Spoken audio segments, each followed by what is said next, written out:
माननीय अध्यक्ष जी, राष्ट्रपति जी के अभिभाषण पर धन्यवाद करने के लिए मैं उपस्थित हुआ हूं।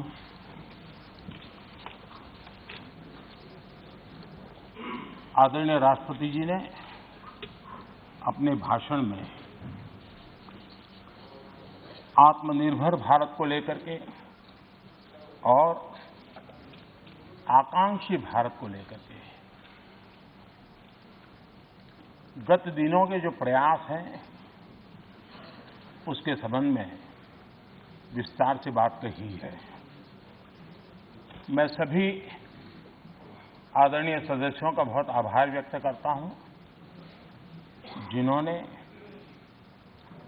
इस महत्वपूर्ण भाषण पर अपनी टिप्पणी की, अपने विचार रखे।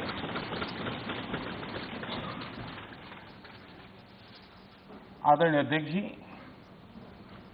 मैं अपनी बात बताने से पहले कल जो घटना घटी उसके लिए दो शब्द जरूर कहना चाहूंगा। देश ने आदरणीय लता दीदी को खो दिया। इतने लंबे काल तक जिनकी आवाज ने देश को मोहित किया, देश को प्रेरित भी किया, देश को भावनाओं से भर दिया और एक अहर्निश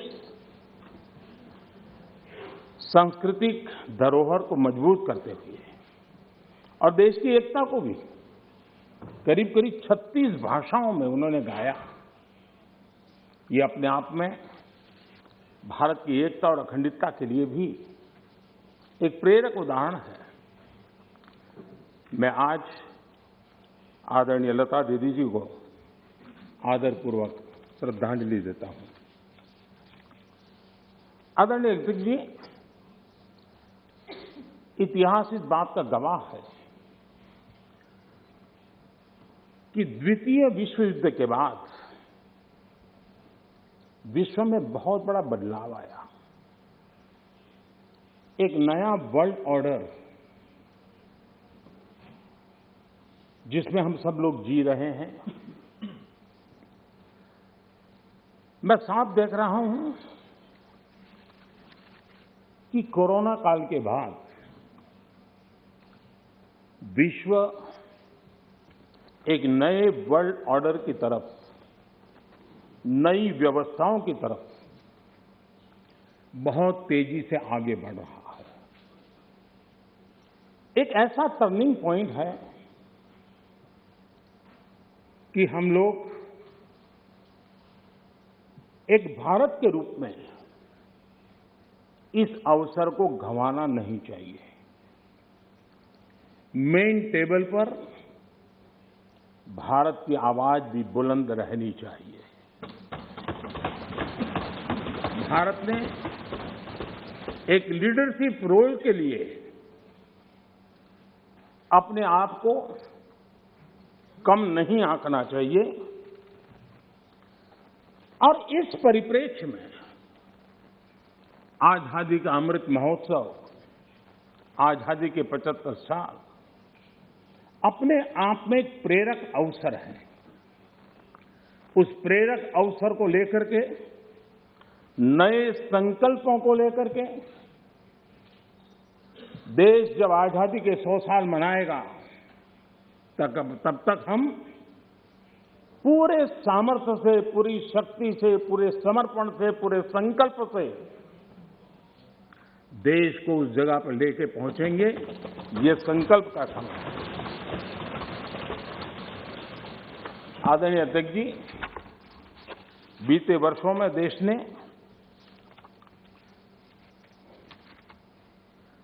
कई क्षेत्रों में, मूलभूत व्यवस्थाओं में बहुत मजबूती का अनुभव किया है और बहुत मजबूती के साथ हम आगे बढ़े हैं।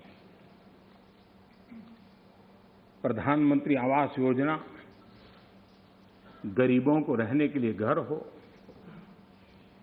ये कार्यक्रम तो लंबे समय से चला है, लेकिन जो गति, जो व्यापकता, विशालता, विविधता उसने उसमें स्थान पाया, उसके कारण आज गरीब का घर भी लाखों से भी ज्यादा कीमत का बन रहा है। और एक प्रकार से जो भी पक्का घर पाता है वो गरीब आज लखपति की श्रेणी में भी आ जाता है। कौन हिंदुस्तानी होगा जिसको इस बात को सुनकर के गर्व न हो कि आज देश के गरीब से गरीब के घर में शौचालय बना है। आज खुले में शौच से देश के गांव भी मुक्त हुए हैं। कौन खुश नहीं है? कौन खुश है?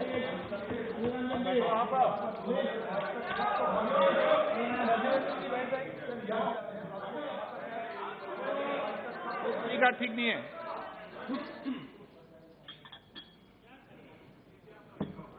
हो गया? प्लीज, मैं बैठने के लिए तैयार हूं।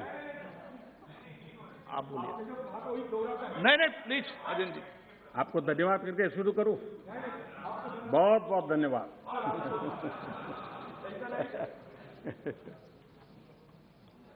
आपका प्यार अजरा अमर रहे।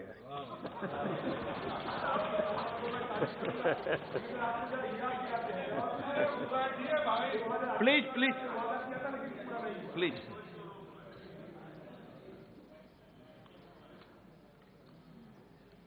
आजादी के इतने सालों के बाद गरीब के घर में भी जब रोशनी होती है तो उसकी खुशियां देश की खुशियों को ताकत देती हैं।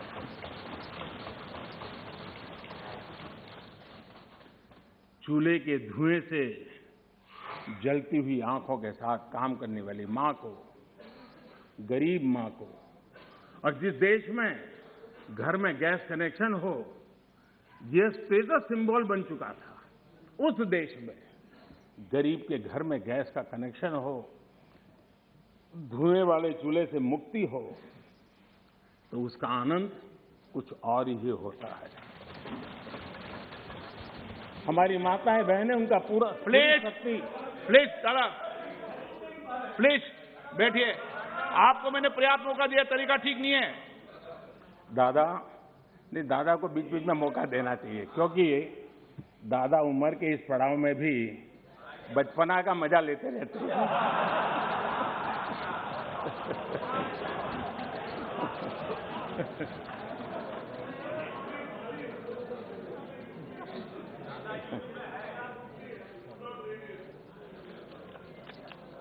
आज गरीब का बैंक में अपना खाता हो, आज बैंक जहां गए बिना गरीब भी अपने टेलीफोन से बैंक के खाते का उपयोग करता हो, सरकार के द्वारा दिए गई राशि सीधी डायरेक्ट बेनिफिट ट्रांसफर के तहत उसके खाते में पहुंचती हो, ये सब अगर आप जमीन से जुड़े हुए होते, अगर आप जनता के बीच में रहते होते तो जरूर ये चीजें नजर आती, दिखाई देता। लेकिन दुर्भाग्य ये है कि आप में से बहुत लोग ऐसे हैं जिनके सुई कांटा 2014 में अटका हुआ है और उससे वो बाहर ही निकल नहीं पाते हैं, और उसका नतीजा भी आपको भुगतना पड़ा है। आपने जो अपने आप को एक ऐसी मानसिक अवस्था में बांध के रखा है, देश की जनता आपको पहचान गई है। कुछ लोग पहले पहचान गए, कुछ लोग देर से पहचान गए, और कुछ लोग आने वाले समय में पहचानने वाले हैं। अब देखिए, आप जब इतना सारा लंबा उपदेश देते हैं तब भूल जाते हैं 50 साल तक कभी आपने भी देश में यहां बैठने का सौभाग्य प्राप्त किया था। और क्या कारण है कि आप सोच नहीं पाते। अब आप देखिए, नागालैंड के लोगों ने आखिरी बार 1998 में कांग्रेस के लिए वोट किया था, करीब 24 साल हो गए। ओडिशा ने 1995 में आपके लिए वोट किया था, सिर्फ 27 साल हो गए, आपको वहां एंट्री नहीं मिली। गोवा में 1994 में पूर्ण बहुमत के साथ आप जीते थे, 28 साल हो गए, गोवा ने आपको स्वीकार नहीं किया। पिछली बार 88 में त्रिपुरा में वहां की जनता ने वोट दिया था, करीब 34 साल पहले त्रिपुरा में। कांग्रेस का हाल है यूपी, बिहार और गुजरात। आखिर में 1985 में 1985 में करीब 37 साल पहले आपके लिए वोट किया था। पिछली बार पश्चिम बंगाल में वहां के लोगों ने 1972 में करीब 50 साल पहले आपको पसंद किया था। तमिलनाडु के लोगों ने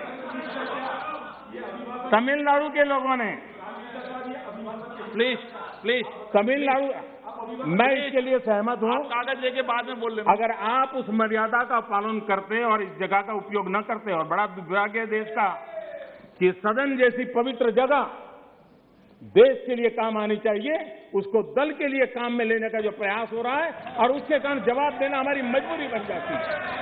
जवाब देना हमारी मजबूरी बन जाती है।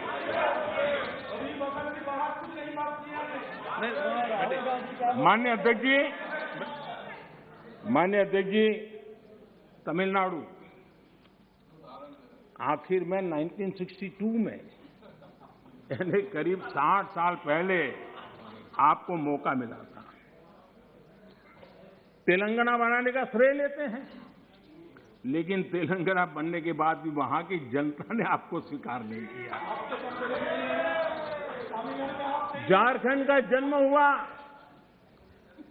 20 साल हो गए, पूर्ण रूप से कांग्रेस को स्वीकारते नहीं है, पिछले दरवाजे से वो घुसने का प्रयास करते हैं।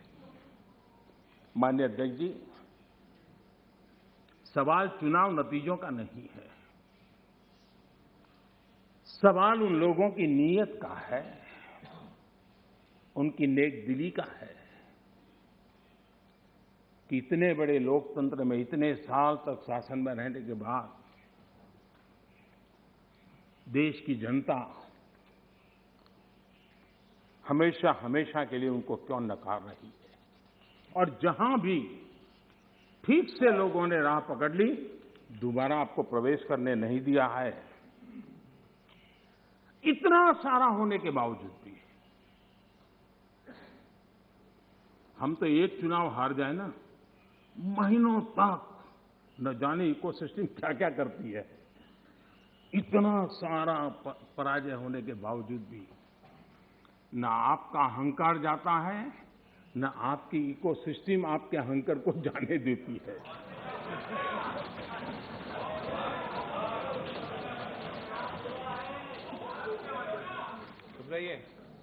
इस बार अभिरंजन जी बहुत सारे शेर सुना रहे थे। चलिए मौका मैं भी ले लूं। और जब अहंकार की बात मैं कर रहा हूं तब तो मुझे कहना ही पड़ेगा, वो जब दिन को रात कहें तो तुरंत मान जाओ, वो जब दिन को रात कहें तो तुरंत मान जाओ, नहीं मानोगे तो वो दिन में नकाब ओढ़ लेंगे। जरूरत हुई प्लीज आप जरूरत हुई तो हकीकत को थोड़ा बहुत मरोड़ लेंगे। वो मगरूर है, खुद की समझ पर बेइंतहा। उन्हें आईना मत दिखाइयो, इन्हें आईना मत दिखाओ, वो आईने को भी तोड़ देंगे।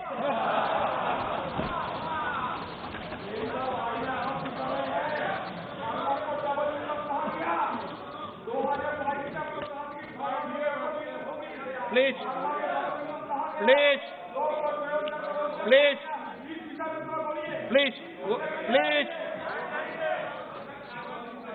आदरणीय अध्यक्ष जी, आजादी का अमृत महोत्सव, आजादी के 75 वर्ष में आज देश आजादी का अमृत महोत्सव मना रहा है और देश अमृत काल में प्रवेश कर रहा है।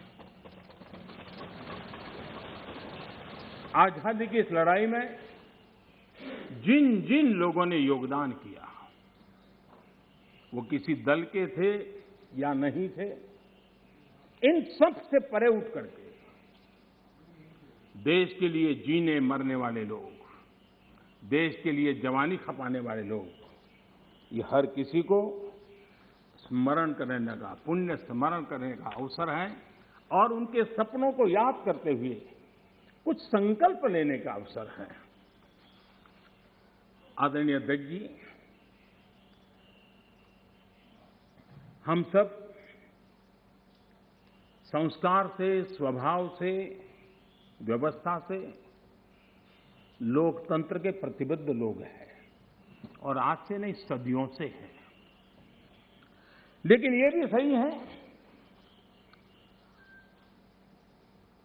आलोचना ये जीवंत लोकतंत्र का एक आभूषण है, लेकिन अंध विरोध ये लोकतंत्र का अनादर है।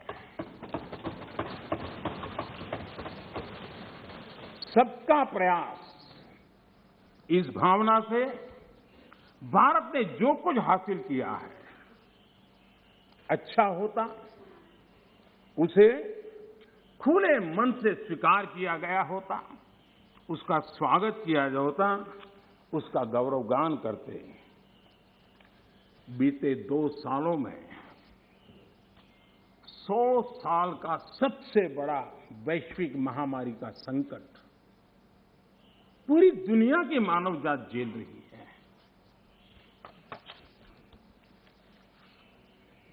जिन्होंने भारत के अतीत के आधार पर ही भारत को समझने का प्रयास किया, उनको तो आशंका थी, कितना बड़ा विशाल देश, इतनी बड़ी आबादी, इतनी विविधता, ये आदतें, ये स्वभाव, शायद ये भारत इतनी बड़ी लड़ाई नहीं लड़ पाएगा, भारत अपने आप को बचा नहीं पाएगा, यही उनकी सोच थी। लेकिन आज स्थिति क्या है? मेड इन इंडिया कोविड टीके, कोविड वैक्सीन दुनिया में सबसे प्रभावी है। आज भारत 100% पहली डोज इस लक्ष्य के निकट करीब पहुंच रहा है और लगभग 80% सेकंड डोज उसका पड़ाव भी पूरा कर लिया है।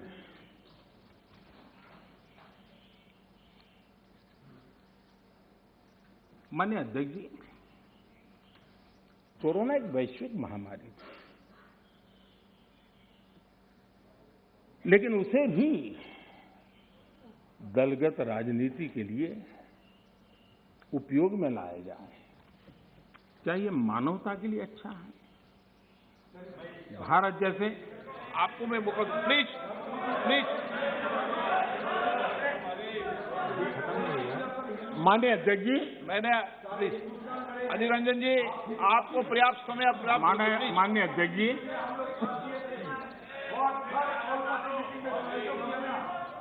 प्लीज प्लीज माननीय अध्यक्ष जी, मैंने तो किसी का नाम नहीं दिया।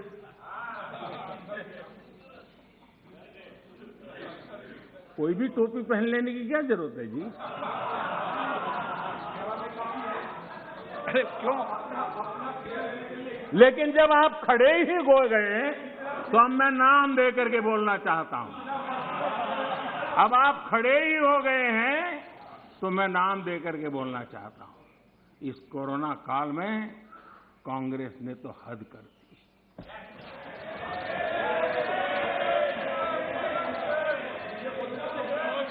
पहली लहर के दौरान मौका दूंगा आपको, प्लीज।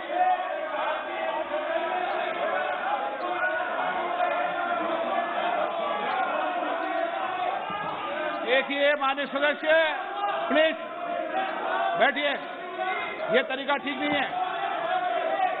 आपको मैंने पर्याप्त, प्लीज बैठिए, please please please please please.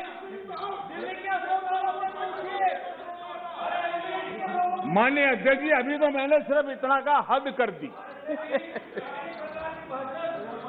Please, पहली लहर के दौरान आपको मैंने देश जब पर्याप्त अवसर दिया था। लॉकडाउन का पालन कर रहा था, जब WHO दुनिया भर के लोगों को सलाह देता था, सारे हेल्थ एक्सपर्ट कह रहे थे कि जो जहां है वहीं पर रुके। सारी दुनिया में ये संदेश दिया जाता था, क्योंकि मनुष्य जहां जाएगा, अगर वो कोरोना से संक्रमित है तो कोरोना सांस ले जाएगा। सब कांग्रेस के लोगों ने क्या किया? मुंबई के रेलवे स्टेशन पर खड़े रह करके मुंबई छोड़कर जाने के लिए प्रोत्साहित करने के लिए मुंबई में श्रमिकों को टिकट दिया गया, मुफ्त में टिकट दिया गया, लोगों को प्रेरित किया गया कि जाओ महाराष्ट्र में हमारे पर जो बोझ है वो जरा कम हो, और जाओ, तुम उत्तर प्रदेश के हो, तुम बिहार के हो, जाओ वहां कोरोना फैलाओ। आपने ये बहुत बड़ा पाप किया, अफरा तफरी का माहौल खड़ा कर दिया। आपने हमारे श्रमिक भाइयों बहनों को अनेक परेशानियों में धकेल दिया। और माननीय अध्यक्ष जी, उस समय दिल्ली में ऐसी सरकार थी जो है, उस सरकार ने तो जीप पर माइक बांध करके दिल्ली की झुग्गी झोपड़ी में गाड़ी घुमा करके लोगों को कहा, संकट बड़ा है, भागो, गांव जाओ, घर जाओ। और दिल्ली से जाने के लिए बसें दी, आधे रास्ते छोड़ दिया और श्रमिकों को लिए अनेक मुसीबतें पैदा की। और उसका कारण हुआ कि यूपी में, उत्तराखंड में, पंजाब में जिस कोरोना की इतनी गति नहीं थी, इतनी तीव्रता नहीं थी, इस पाप के कारण कोरोना ने वहां भी अपनी लपेट में ले लिया। माननीय अध्यक्ष जी, ये कैसी राजनीति है? मानव जात पर संकट के समय ये कैसी राजनीति है? ये दलगत राजनीति कब तक चलेगी? आदरणीय अध्यक्ष जी, कांग्रेस के इस आचरण से सिर्फ मैं ही नहीं, पूरा देश अचंभित है। 2 साल से देश 100 साल के सबसे बड़े संकट से मुकाबला जूझ कर रहा है। कुछ लोगों ने जिस प्रकार का व्यवहार किया, देश उससे सोच में पड़ गया है। क्या ये देश आपका नहीं है? क्या ये देश के लोग आपके नहीं हैं? क्या उनके सुख दुख आपके नहीं हैं?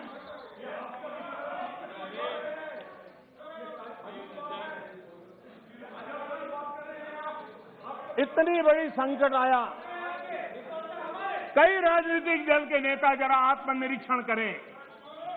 कितने राजनीतिक दल के नेता जो जनता के माने हुए नेता अपने आप को मानते हैं, उन्होंने लोगों को रिक्वेस्ट की हो, अपील की हो, भाई कोरोना का एक ऐसा संकट है, वैश्विक महामारी है, आप मास्क पहनो, हाथ धोना रखो, 2 गज की दूरी रखो।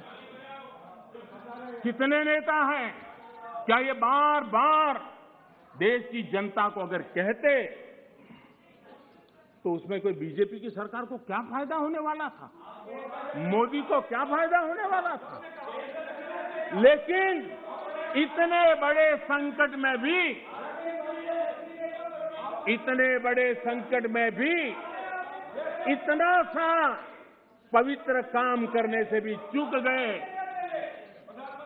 इसलिए माननीय अध्यक्ष जी, कुछ लोग हैं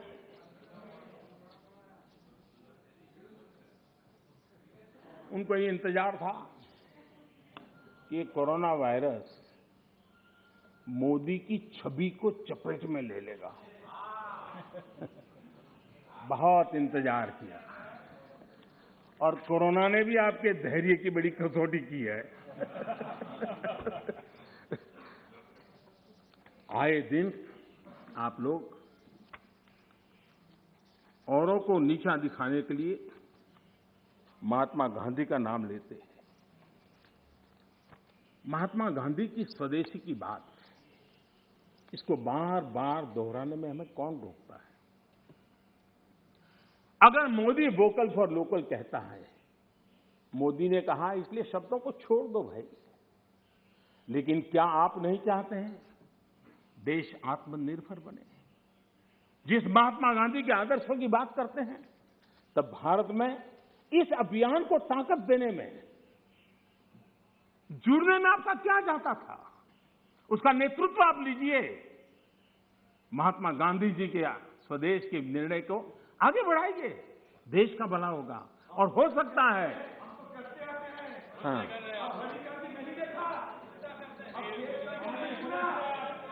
आप महात्मा गांधी के सपनों को सच होते देखना नहीं चाहते।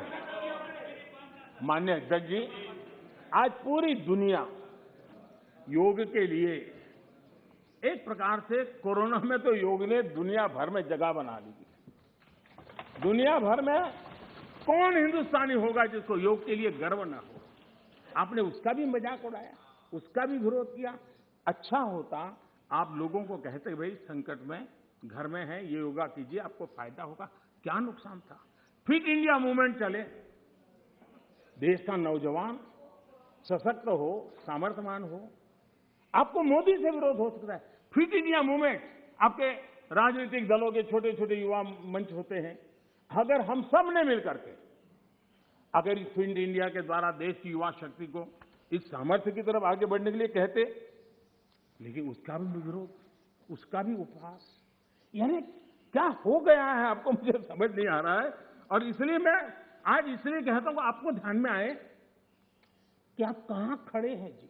और मैंने इतिहास बताया, 60 साल के लेकर 15 साल तक पूरा कालखंड, इतने राज्य, कोई आपको घुसने नहीं दे रहा है। माननीय अध्यक्ष जी, कभी कभी मैं ये विशेष बहुत प्यार से कह रहा हूं, नाराज मत हो जाना।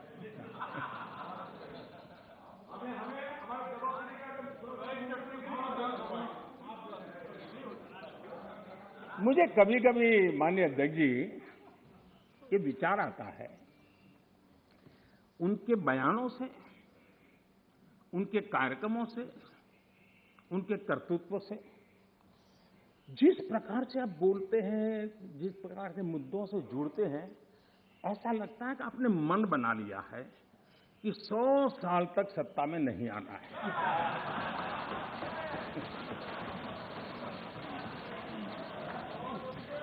कोई ऐसा नहीं करता जी। थोड़ी सी भी आशा होती, थोड़ा सा भी लगता हाँ यार देश की जनता फिर से फुलहार करेगी, तो ऐसा नहीं करते। और इसलिए खैर अब आपने ही तय कर लिया है 100 साल के लिए, तो फिर मैंने भी तैयारी कर ली है।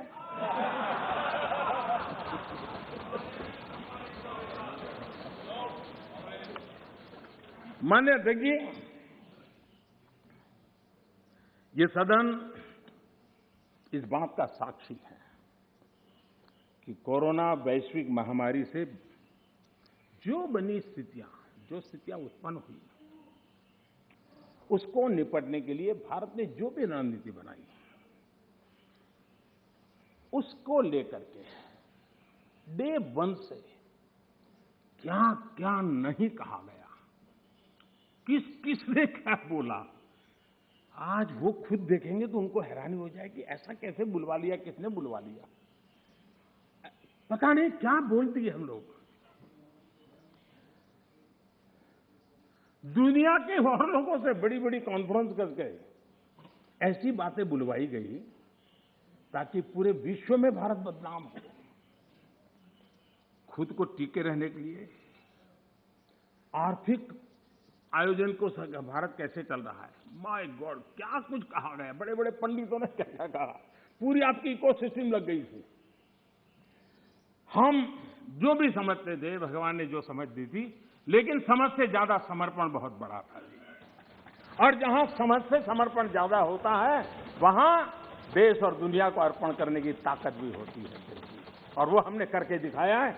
और जिस रास्ते पर हम चले, आज विश्व के अर्थ जगत के सभी ज्ञाता इस बात को मानते हैं कि भारत ने जिस आर्थिक नीतियों को लेकर इस कोरोना कालखंड में अपने आप को आगे बढ़ाया, वो अपने आप में एक उदाहरणीय है। और अनुभव भी हम करते हैं, हमने देखा है।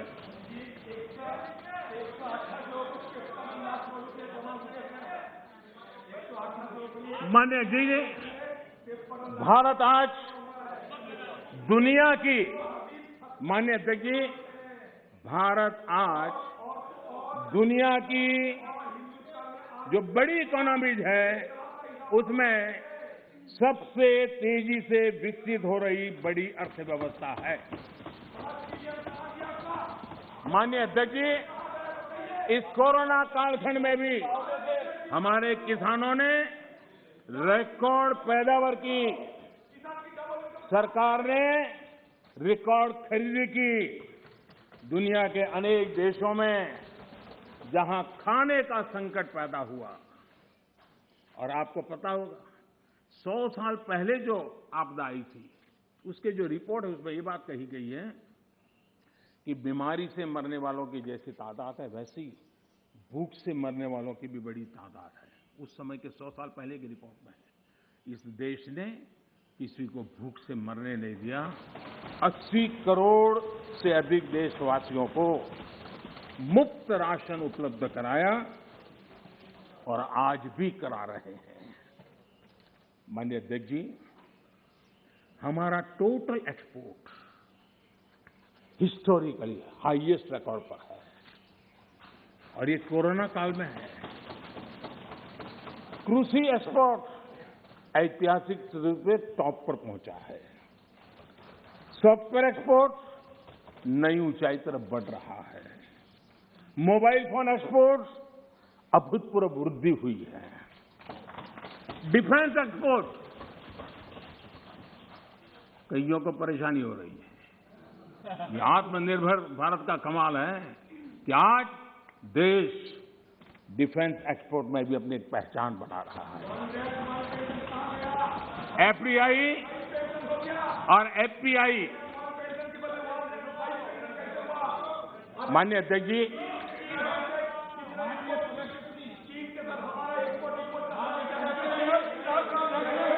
सदस्य, माननीय सदस्य, एक मिनट,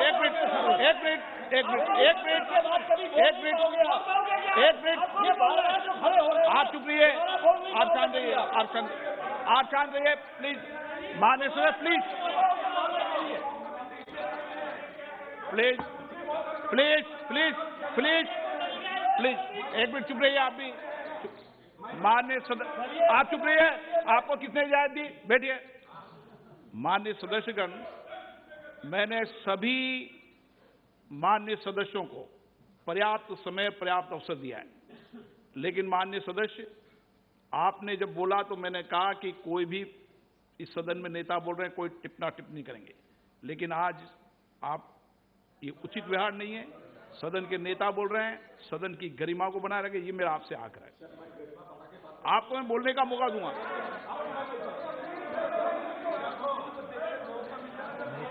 ठीक है, आप बैठिए, आपको मौका नहीं दिया मैंने। माननीय प्रधानमंत्री प्लीज, माननीय अध्यक्ष जी, आपको मौका नहीं। माननीय सदस्य प्लीज। माननीय अध्यक्ष जी, समझाएंगे। आप पूरा सुनो, सब समझाएंगे। सदन में थोड़ी बहुत टोका टोकी तो आवश्यक होती है, जरा गर्मी रहती है, लेकिन जब सीमा के बाहर जाता है तो जरा लगता है कि हमारे साथी ऐसे हैं। माननीय अध्यक्ष जी, उनकी पार्टी के एक एमपी ने चर्चा की शुरुआत की थी और यहां से कुछ छोटा मोटा नोकझोंक चल रहा था और मैं मेरे कमरे से स्क्रीन पे देख रहा था कि हमारे मंत्री प्रहलाद जी पीछे गए, सबको रोका और वहां से चैलेंज आई कि अगर हमें रोकोगे तो तुम्हारे नेता का ये हाल करेंगे। क्या इसी का ये हो रहा है क्या? माननीय अध्यक्ष जी, माननीय अध्यक्ष जी,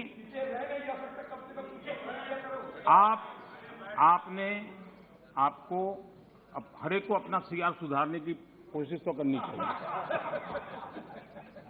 और मैं मानता हूं जितना किया है उससे आपका सीआर ठीक हो गया है। जिन लोगों को रजिस्टर करना है, आपके इस पराक्रम को कर लिया है जी, ज्यादा क्यों कर रहे हो? इस सत्र में तो कोई आपको नहीं निकालेगा, विश्वास करो।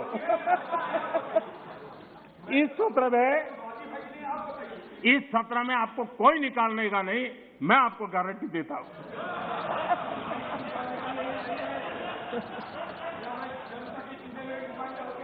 ठीक है, इस जगह से अरे वे ऐसे ही बच गए हो।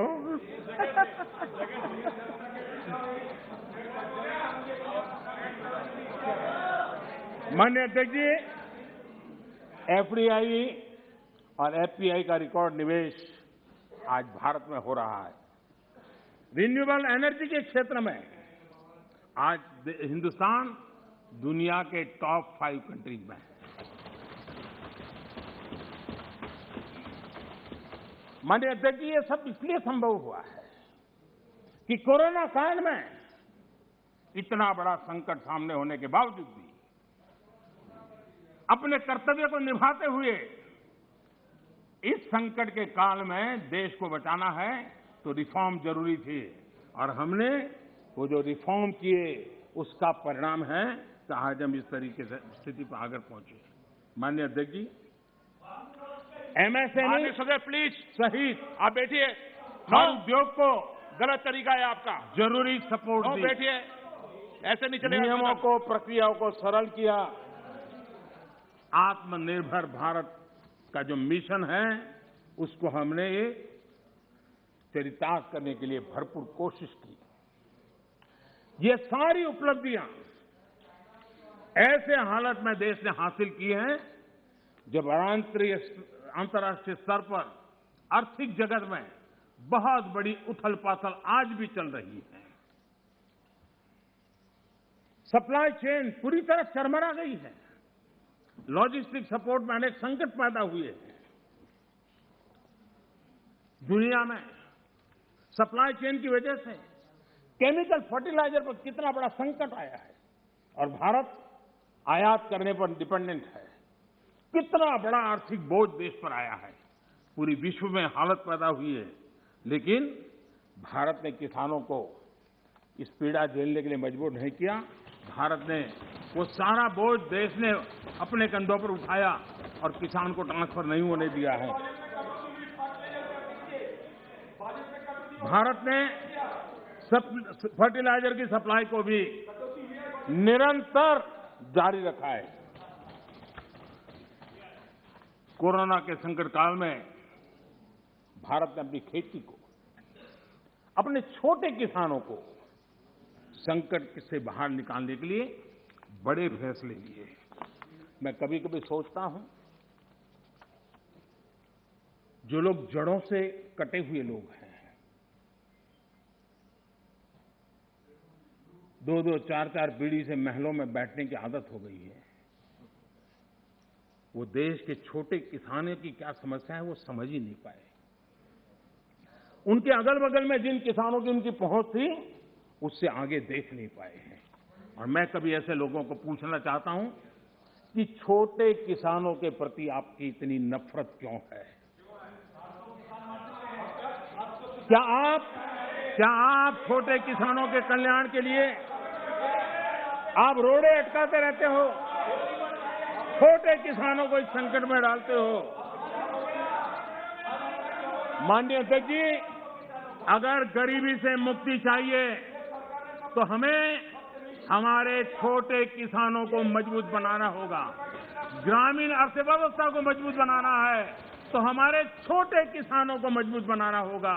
अगर हमारा छोटा किसान मजबूत होता है, छोटी सी जमीन होगी, 2 हेक्टेयर की भूमि होगी, तो भी उसको आधुनिक करने का वो प्रयास करेगा, नया सीखने का प्रयास करेगा, और उसकी ताकत आएगी तो देश की अर्थरचना को भी ताकत मिलेगी। और इसलिए आधुनिकता के लिए छोटे किसानों की तरफ ध्यान देने का हमारा प्रयास है। लेकिन छोटे किसानों के प्रति जिन लोगों के मन में नफरत है, जिन्होंने छोटे किसानों के दुख दर्द नहीं जाना है, उनको किसानों के नाम पर अपनी राजनीति करने का कोई हक नहीं बनता है। माननीय अध्यक्ष जी, इस बात को हमें समझना होगा। सैकड़ों वर्षों का गुलामी कालखंड, उसकी जो मानसिकता है, वो आजादी के 75 साल के बाद भी कुछ लोग बदल नहीं पाए। ये गुलामी की मानसिकता किसी भी राष्ट्र की प्रगति के लिए बहुत बड़ा संकट होती है। लेकिन माननीय अध्यक्ष जी, आज देश का मैं एक चित्र देखता हूं। एक ऐसा समुदाय, एक ऐसा वर्ग है, आज भी वो गुलामी की मानसिकता में जीता है। आज भी 19वीं सदी के काम, उस सोच, उसी में जकड़ा हुआ है। और 20वीं सदी के जो कानून है, वही कानून उसको कानून लगते हैं। माननीय अध्यक्ष जी, गुलामी की मानसिकता, इन 19वीं सदी का रहन सहन, 20वीं सदी के कानून 21वीं सदी की आकांक्षाएं पूरी नहीं कर सकते। 21वीं सदी के अनुकूल हमें बदलाव बहुत जरूरी है। माननीय अध्यक्ष जी, जिस बदलाव को हमने अस्वीकार किया, उसका परिणाम क्या है? फ्रेट कॉरिडोर, इतने मनोमंथन के बाद, कई वर्षों तक उसके बाद योजना बनी। 2006 में प्लानिंग, 2006 से 2014 तक का उसका हाल देखिए। 2014 के बाद उसकी तेजी आई। यूपी में सरयू नहर परियोजना 70 के दशक में शुरू हुई, 70 दशक में, और उसकी लागत 100 गुना बढ़ गई। हमारे आने के बाद हमने उस काम को पूरा किया। ये कैसी सोच है, क्या तरीके हैं? यूपी का अर्जुन डैम परियोजना 2009 में शुरू हुई, 2017 तक 1/3 खर्चा हुआ। हमने इतने कम समय में उसको पूर्ण कर दिया। अगर कांग्रेस के पास इतनी सत्ता थी, इतने सालों तक सत्ता थी, तो 4 धाम को वो ऑल वेदर सड़कों में परिवर्तित कर सकते थे, जोड़ सकते थे, लेकिन नहीं किया। वाटरवे, सारी दुनिया वाटरवे का समर्थन है। हमारा ही देश था कि हमने वाटरवे को नकार दिया। आज हमारी सरकार को वाटरवे पे काम करना है। पुराने अप्रोच से गोरखपुर का कारखाना बंद होता था, हमारे अप्रोच से गोरखपुर का फर्टिलाइजर का कारखाना शुरू होता है। माननीय अध्यक्ष जी, ये लोग ऐसे हैं जो जमीन से कटे हुए हैं, उसके कारण उनके लिए फाइल की मूवमेंट, फाइल में सिग्नेचर करके कौन अगला मुलाकाती आएगा उसी के इंतजार में जो रहते हैं। आपके लिए फाइल सब कुछ है, हमारे लिए 130 करोड़ देशवासियों का लाइफ महत्वपूर्ण है। आप फाइल में खोए रहे, हम लाइफ बदलने के लिए जी जान से जुटे हुए लोग। आज उसी का परिणाम है प्रधानमंत्री ज्योति शक्ति मास्टर प्लान। एक होलिस्टिक अप्रोच, टुकड़ों में नहीं। एक आधा काम वहां आ रहा है, रोड बन रहा है, फिर बिजली वाला आकर के खुदाई करता है, वो ठीक होता है, फिर पानी वाला आकर के खुदाई करता है। उस सारी समस्याओं से बाहर आकर के हमने डिस्ट्रिक्ट लेवल तक गति शक्ति मास्टर प्लान की दिशा में हम काम कर रहे हैं। उसी प्रकार से हमारा देश की विशेषता को देखते हुए मल्टी मॉडल ट्रांसपोर्ट सिस्टम, उस पर हम बड़ा जोर दे रहे हैं और कनेक्टिविटी पर इसके आधार पर हम जोर दे रहे हैं। आजादी के बाद सबसे तेज गति से ग्रामीण सड़कें कहीं बन रही है तो इस 5 साल के कालखंड में बनी है। माननीय अध्यक्ष जी, नेशनल हाईवे बन रहे हैं, रेलवे लाइनों का बिजलीकरण हो रहा है। आज देश नए एयरपोर्ट्स, हेलीपोर्ट्स और वाटरड्रॉम का नेटवर्क खड़ा कर रहा है। देश के 6 लाख से अधिक गांवों में ऑप्टिकल फाइबर नेटवर्क के लिए काम चल रहा है। माननीय अध्यक्ष जी, ये सारे काम ऐसे हैं जो रोजगार देते हैं। ज्यादा से ज्यादा रोजगार इन्हीं कामों से मिलता है। आधुनिक इंफ्रास्ट्रक्चर आज देश की आवश्यकता है और अभूतपूर्व निवेश भी हो रहा है और उसी से रोजगार भी बढ़ना है, विकास भी बढ़ना है और विकास की गति भी बढ़ना है और इसलिए आज देश उस दिशा में काम कर रहा है। माननीय अध्यक्ष जी, जितनी ज्यादा अर्थव्यवस्था ग्रो करेगी उतने ही रोजगार के अवसर पैदा होंगे और इसी लक्ष्य को लेकर के पिछले 7 साल से हमने इन चीजों पर फोकस किया है और उसका परिणाम है हमारा आत्मनिर्भर भारत अभियान। मैन्युफैक्चरिंग हो या सर्विस सेक्टर हो, हर सेक्टर में हमारा उत्पाद बढ़ रहा है, उत्पादन बढ़ रहा है। आत्मनिर्भर भारत अभियान के हम आज ग्लोबल वैल्यू चेन के हिस्से बन रहे हैं। ये अपने आप में भारत के लिए एक अच्छी निशानी है। हमारा बड़ा फोकस एमएसएमई और टेक्सटाइल जैसे लेबर इंसेंटिव सेक्टर्स में है। एमएसएमई की परिभाषा में सुधार, एमएसएमई की परिभाषा में हमने सुधार करके उसको भी नए अवसर दिए हैं। अपने छोटे उद्योगों को सुरक्षित करने के लिए, एमएसएमई के लिए सरकार ने इस कोरोना के विकट कालखंड में 3 लाख करोड़ रुपए की विशेष योजना भी शुरू की है और उसका लाभ हमारे एमएसएमई सेक्टर को मिला है।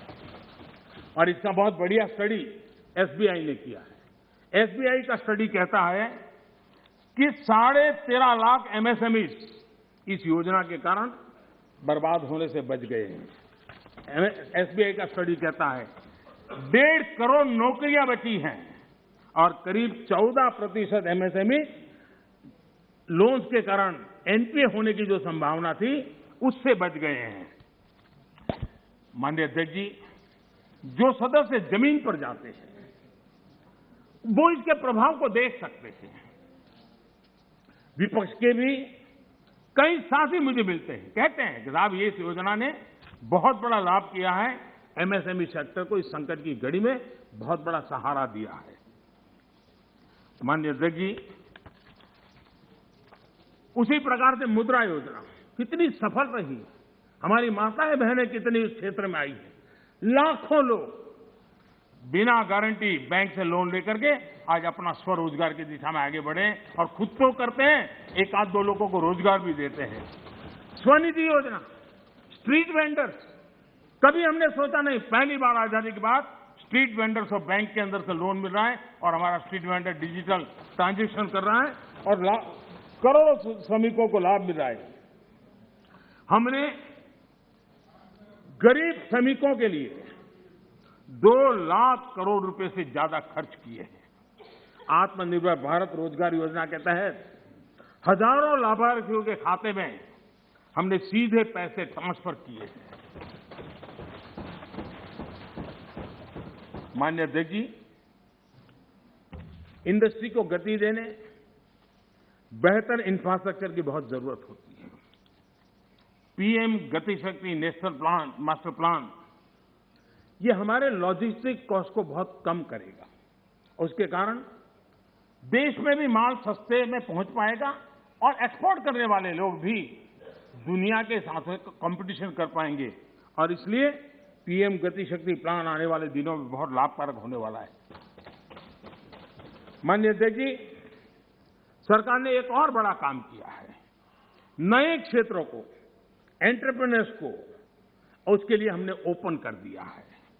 आत्मनिर्भर भारत योजना के तहत स्पेस, डिफेंस, ड्रोन्स, माइनिंग को, प्राइवेट सेक्टर को आज देश के विकास में भागीदार बनने के लिए हमने निमंत्रित किया है। देश में एंटरप्रेन्योर्स के लिए बेहतर माहौल बनाने के लिए सिंपल टैक्स सिस्टम की शुरुआत, हजारों कंप्लायंसेस हमारे देश में आदत ऐसी हुई, हर डिपार्टमेंट ये लाओ, वो लाओ, ये कागज लाओ, वो नाम लाओ, वो सारा करीब 25,000 कंप्लायंसेस हमने खत्म किए हैं। आज मैं तो राज्यों से भी आग्रह करूंगा कि वे भी ढूंढ के ऐसे कंप्लायंसेस खत्म करें। देश के नागरिकों को परेशानी हो रही है, उसको समझे हम लोग। आज देश में इस प्रकार के बैरियर्स हटाए जा रहे हैं। डोमेस्टिक इंडस्ट्री को लेवल प्ले फील्ड देने के लिए एक के बाद एक कदम हम उठाते जा रहे हैं। माननीय अध्यक्ष जी, आज देश उस पुरानी अवधारणा से बाहर निकल रहा है। हमारे देश में सोच बन गई कि सरकार ही भाग्य विधाता है, तुम्हें सरकार पर ही निर्भर रहना पड़ेगा, तुम्हारी आशा अपेक्षाएं कोई पूरी नहीं कर सकता है, सरकार ही करेगी, सब कुछ सरकार देगी। ये हम लोगों ने इतना ईगो पाल के रखा था और उसके कारण देश के सामर्थ्य को भी चोट पहुंची है। और इसलिए सामान्य युवा के सपने, युवा कौशल, उसके रास्ते हम नए सिरे से सोचना शुरू किया। सब कुछ सरकार करती है ऐसा नहीं है, देशवासियों की ताकत अनेक गुना ज्यादा होती है। वो सामर्थ्य के साथ अगर संकल्प के साथ जुड़ जाते हैं तो परिणाम मिलता है। अब देखिए, 2014 के पहले हमारे देश में सिर्फ 500 स्टार्टअप थे। जब अवसर दिया जाता है देश के नौजवानों को तो क्या परिणाम आता है। इन 7 साल में 2014 के पहले 500 स्टार्टअप, इस 7 साल में 60,000 स्टार्टअप इस देश में काम कर रहे हैं। ये मेरे देश के युवाओं की ताकत है और उसमें यूनिकॉर्न बन रहे हैं और एक एक यूनिकॉर्न यानी हजारों करोड़ की उसकी वैल्यू तय हो जाती है। माननीय अध्यक्ष जी, और बहुत ही कम समय में भारत के यूनिकॉर्न सेंचुरी बनाने की दिशा में आगे बढ़ रहे हैं। ये बहुत बड़ा अचीवमेंट। हजारों करोड़ की कंपनी बनने में पहले दशकों लग जाते थे। आज हमारे नौजवानों की ताकत है, सरकार की नीतियों के कारण साल 2 साल के अंदर हजारों करोड़ के कारोबार को उनके आसपास वो देख पा रहे हैं। आज माननीय अध्यक्ष जी, हम स्टार्टअप्स, यूनिकॉर्न्स में, इस मामले में दुनिया में टॉप 3 में पहुंच गए हैं। कौन हिंदुस्तानी होगा जिसको गर्व नहीं होगा जी? लेकिन ऐसे समय इस सरकार का अंत विरोध करने की जिनको आदत लग गई है, सुबह सुबह शुरू हो जाते हैं। और यहां मैंने देखा, हमारे अजय रंजन जी कह रहे थे, क्या रखा है मोदी मोदी मोदी मोदी करते रहते हो, है यही कर रहे थे। हाँ, सब लोग मोदी मोदी मोदी बोल रहे हैं, आप क्यों बोल रहे हैं?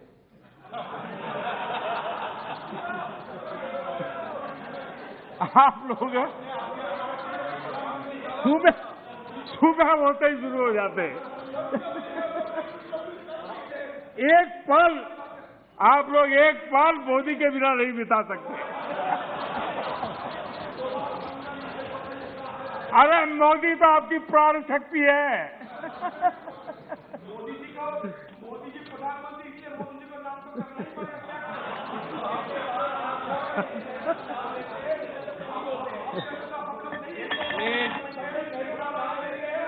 तो एक बोल रहे हैं ना। माननीय अध्यक्ष जी, चलो बैठिए। कुछ लोग देश के नौजवानों को, देश के एंटरप्रेन्योर्स को, देश के वेल्थ क्रिएटर्स को, उनको डराने में आनंद आता है, उनको भयभीत करने में आनंद आता है, उनको गुमराह करने में आनंद आता है।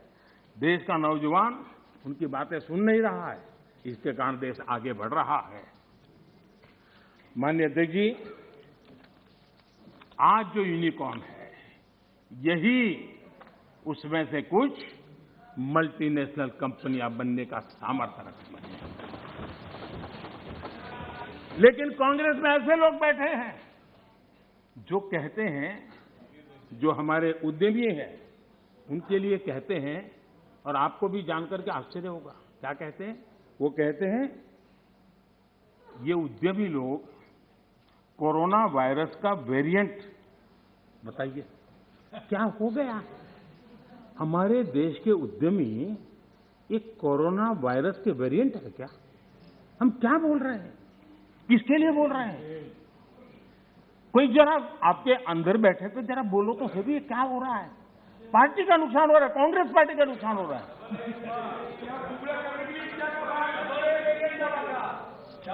माननीय अध्यक्ष जी, जो इतिहास के जो लोग इतिहास से सबक नहीं लेते हैं, वो इतिहास में खो जाते हैं। माननीय अध्यक्ष जी, ये मैं इसलिए कह रहा हूं, जरा 60 से 80 का दायका, 60 से 80 का दायका, उनके सभी प्रमुख लोग उसमें आ जाते हैं जो देश का नेतृत्व करते थे। उस कालखंड की बात कर रहा हूं।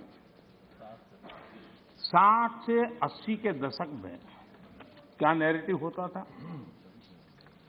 कांग्रेस के ही सत्ता साथी, कांग्रेस के साथ रहकर के सुख भोगने वाले लोग, ये वही लोग पंडित नेहरू जी की सरकार को और श्रीमती इंदिरा गांधी जी की सरकार को क्या कहते थे? ये तो टाटा बिरला की सरकार है, इस सरकार को तो टाटा बिरला चला रहे हैं।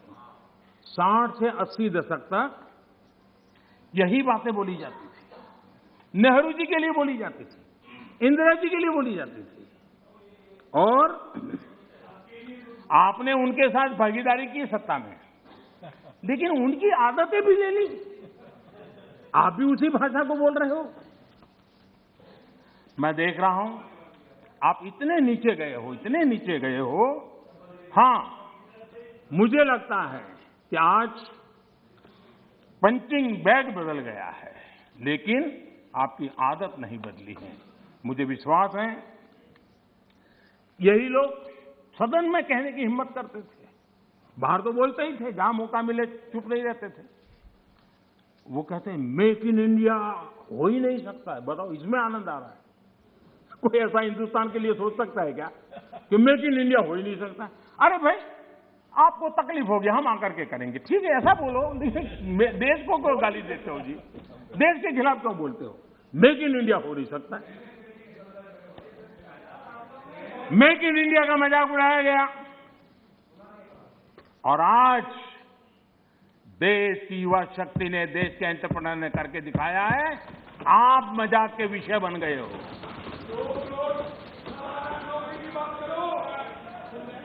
और मेक इन इंडिया की सफलता आप लोगों को कितना दर्द दे रही है, ये मैं भली भांति समझ पा रहा हूं। माननीय अध्यक्ष जी, मेक इन इंडिया से कुछ लोगों को तकलीफ इस बात के लिए है क्योंकि मेक इन इंडिया का मतलब है कमीशन के रास्ते बंद। मेक इन इंडिया का मतलब है भ्रष्टाचार के रास्ते बंद। मेक इन इंडिया का मतलब है तिजोरी भरने के रास्ते बंद। और इसलिए मेक इन इंडिया का ही विरोध करो। भारत के लोगों के सामर्थ्य को नजरअंदाज करने का पाप, देश के लघु उद्यमियों के सामर्थ्य का अपमान, देश के युवाओं का अपमान, देश की इनोवेटिव क्षमता का अपमान। माननीय अध्यक्ष जी, देश में इस प्रकार का नकारात्मकता का, निराशा का वातावरण, खुद निराश हैं, खुद सफल नहीं हो पा रहे हैं, इसलिए देश को असफल होने करने के जो खेल चल रहे हैं, उसके खिलाफ देश का नौजवान बहुत जाग चुका है, जागरूक हो चुका है। माननीय अध्यक्ष जी, पहले जो सरकार चलाते थे और जिन्होंने 50 साल तक देश की सरकारें चलाई, मेक इन इंडिया को लेकर उनका क्या रवैया था? सिर्फ डिफेंस सेक्टर को हम देखें तो सारी बातें समझ आती थी, वो क्या करते थे, कैसे करते थे, क्यों करते थे, किसके लिए करते थे। पहले सालों में क्या होता था, नए इक्विपमेंट खरीदने के लिए प्रोसेस चलती थी, सालों तक चलती थी, और जब फाइनल निर्णय होता था तब वो चीज पुरानी हो जाती थी। अब बताइए देश का क्या बना, आउट ऑफ डेट हो जाती थी और हम पैसे देते थे। हमने इन सारी प्रोसेस को सिंप्लीफाई किया। सालों से पेंडिंग डिफेंस सेक्टर के जो इश्यू थे उसको हमने निपटाने का प्रयास किया। पहले किसी भी आधुनिक प्लेटफॉर्म या इक्विपमेंट के लिए हमें दूसरे देशों की तरफ देखना पड़ता था। जरूरत के समय आपाधापी में आयुध खरीदा जाता था, ये लाओ वो लाओ, कौन पूछता है भाई, हो जाए। यहां तक कि स्पेयर पार्ट्स के लिए भी हम अन्य देशों पर निर्भर रहे हैं। दूसरों पर निर्भर होकर इस देश की सुरक्षा निश्चित नहीं कर सकते। हमारे पास यूनिक व्यवस्था होनी चाहिए, हमारी अपनी व्यवस्था होनी चाहिए। रक्षा क्षेत्र में आत्मनिर्भर होना ये राष्ट्र सेवा का भी एक बहुत बड़ा काम है, और जो मैं देश के नौजवानों को भी आह्वान करता हूं कि आप अपने कैरियर में इस क्षेत्र को चुनिए, हम ताकत के साथ खड़े होंगे। माननीय अध्यक्ष जी, इस बजट में भी हमने ज्यादा से ज्यादा रक्षा उपकरण भारत में ही बनाएंगे, भारतीय कंपनियों से ही खरीदेंगे, ये बजट में प्रावधान किया है। बाहर से लाने के रास्तों बंद करने की दिशा में हम कदम बढ़ाए। हमारी सेनाओं की जरूरत पूरी होने के अलावा हम एक बड़े डिफेंस एक्सपोर्टर बनने का सपना लेकर के चल रहे हैं, और मुझे विश्वास है ये संकल्प भी पूरा होगा। मैं जानता हूं कि रक्षा सौदों में कितनी बड़ी ताकतें पहले अच्छों को खरीद लेती थी। ऐसी ताकतों को मोदी ने चुनौती दी, और इसलिए मोदी पर उनकी नाराजगी नहीं, गुस्सा होना भी बहुत स्वाभाविक है, और उनका गुस्सा प्रकट भी होता रहता है। माननीय अध्यक्ष जी,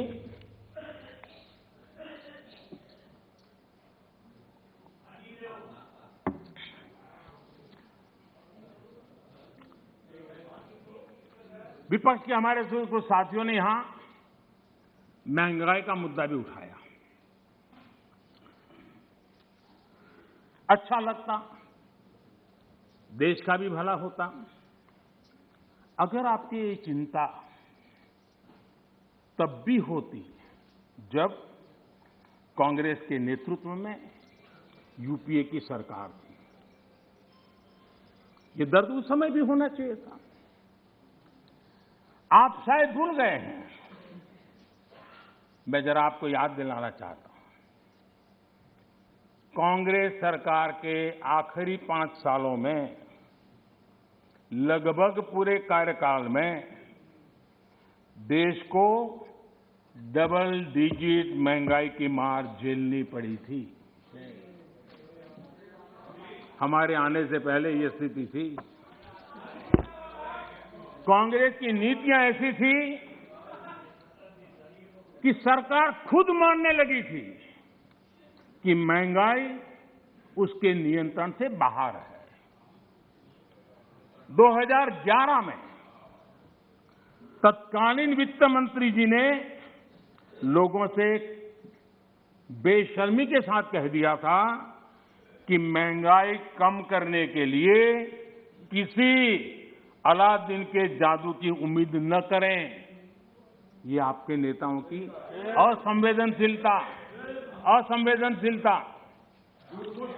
हमारे चिदंबरम जी, जो कि इन दिनों इकोनॉमी पर अखबारों में लेख लिखते हैं, जब सरकार में थे तब क्या कहते थे?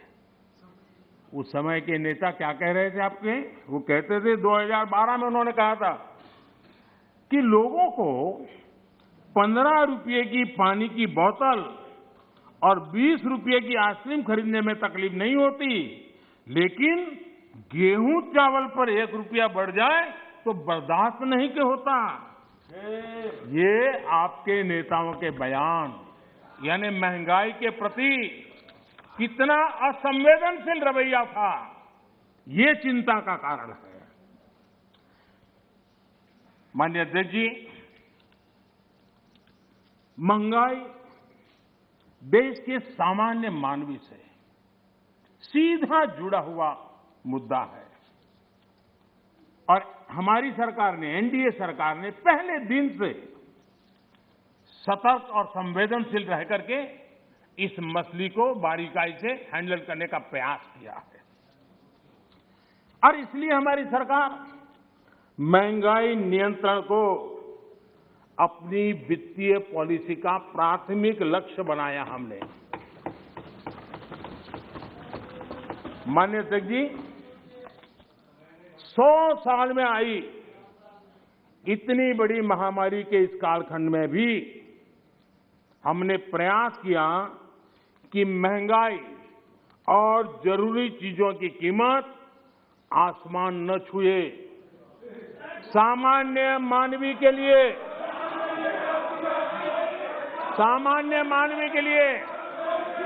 दादा, आपके काम की बात है। अरे आपके काम की बात है, मजा लो रहे हैं। आपके काम आएगा। थोड़ा मैं आगे जाऊंगा तो आपके काम आएगा।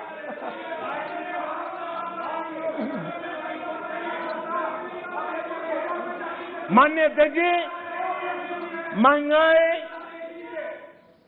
और जरूरी चीजों की कीमत आसमान न छुए।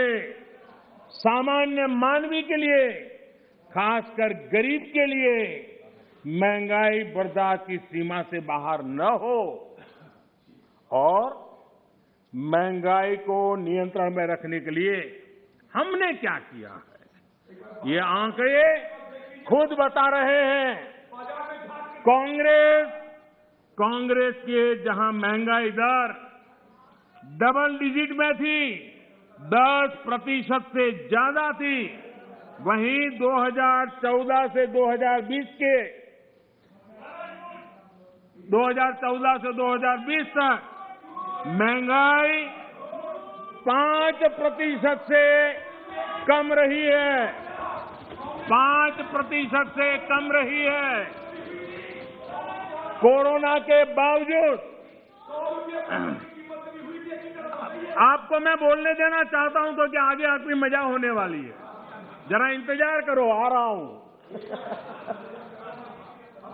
कोरोना के बावजूद इस साल महंगाई 5.2% रही है और उसमें भी फूड इन्फ्लेशन 3% से कम रही है।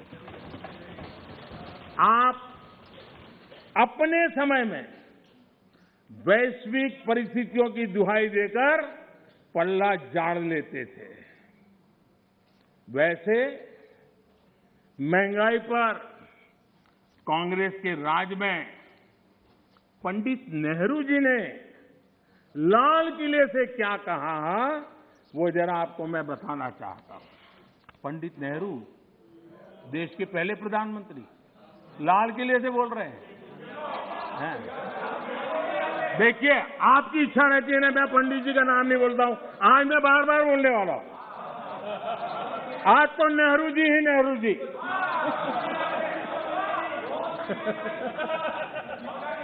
मजा लीजिए आज। आपके नेता कहेंगे मजा आ गया।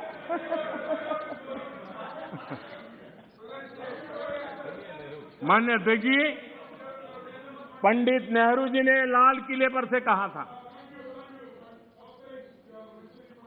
और ये उस जमाने में कहा गया था, तब ग्लोबलाइजेशन इतना नहीं था, नाम मात्र का भी नहीं था।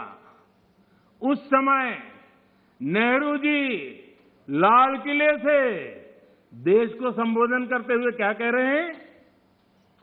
कभी कभी कोरिया में लड़ाई भी हमें प्रभावित करती है। इसके चलते वस्तुओं की कीमतें बढ़ जाती है। इति नेहरू जी, भारत के पहले प्रधानमंत्री। कभी कभी कोरिया में लड़ाई भी हमें प्रभावित करती है, इसके चलते वस्तुओं की कीमतें बढ़ जाती हैं और यह हमारे नियंत्रण से भी बाहर हो जाती है। देश के सामने देश का पहला प्रधानमंत्री हाथ ऊपर कर देता है, हाथ ऊपर कर देता है। आगे क्या कहते हैं? देखो जी, आपके काम की बात है। आगे कहते हैं, पंडित नेहरू जी आगे कहते हैं,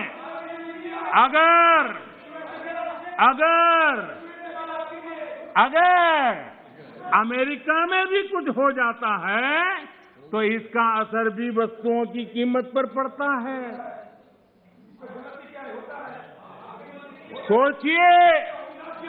सोचिए तब महंगाई की समस्या कितनी गंभीर थी कि नेहरू जी को लाल किले से देश के सामने हाथ ऊपर करने पड़े थे। नेहरू जी ने तब कहा था, माननीय अध्यक्ष जी, अगर कांग्रेस सरकार 8 सप्ताह में होती, क्या देश का नसीब है? देश बच गया। लेकिन आज अगर आप होते तो महंगाई कोरोना के खाते में जमा करके झाड़ करके निकल जाते आप लोग। लेकिन हम बड़ी संवेदनशीलता के साथ इस समस्या को महत्वपूर्ण समझ करके उसके समाधान के लिए पूरी ताकत से काम कर रहे हैं। आज दुनिया में अमेरिका और ओईसीडी जैसे देशों में, अमेरिका और ओईसीडी देशों में महंगाई 7% है, करीब 7%। लेकिन माननीय अध्यक्ष जी, हम किसी पर ठीकरा फोड़ करके भाग जाने वालों में से नहीं है। हम ईमानदारी से प्रयास करने वालों में लोग हैं, जिम्मेवारी के साथ देशवासियों के साथ खड़े रहने वाले लोग हैं। माननीय अध्यक्ष जी, इस सदन में गरीबी कम करने के भी बड़े बड़े आंकड़े दिए गए, लेकिन एक बात भूल गए।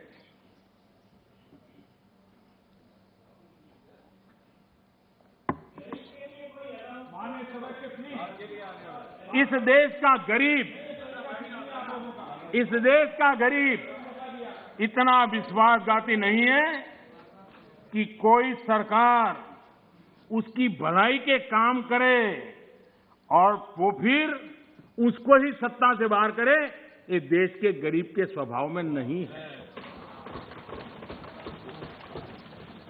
आपकी ये दुर्दशा इसलिए आई क्योंकि आपने मान लिया था कि नारे देकर के गरीबों को अपनी चुंगाल में फंसाए रखोगे, लेकिन गरीब जाग गया। गरीब आपको जान गया। इस देश का गरीब इतना जागरूक है कि आपको 44 सीटों पर समेट दिया, 44 सीट पे लाकर के रोक दिया। कांग्रेस 1971 से गरीबी हटाओ के नारे पर चुनाव जीतती रही।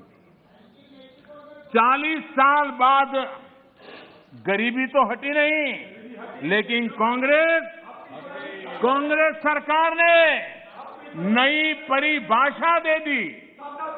माननीय अध्यक्ष जी, देश के नौजवानों ने इन बातों को जानना बहुत जरूरी है।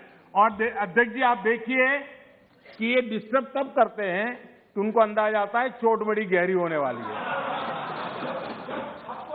उनको मालूम है कि मुसीबत में फंसे हैं आज, और कुछ लोग बोल करके भाग जाते हैं और झेलना ऐसे बेचारों को पड़ता है।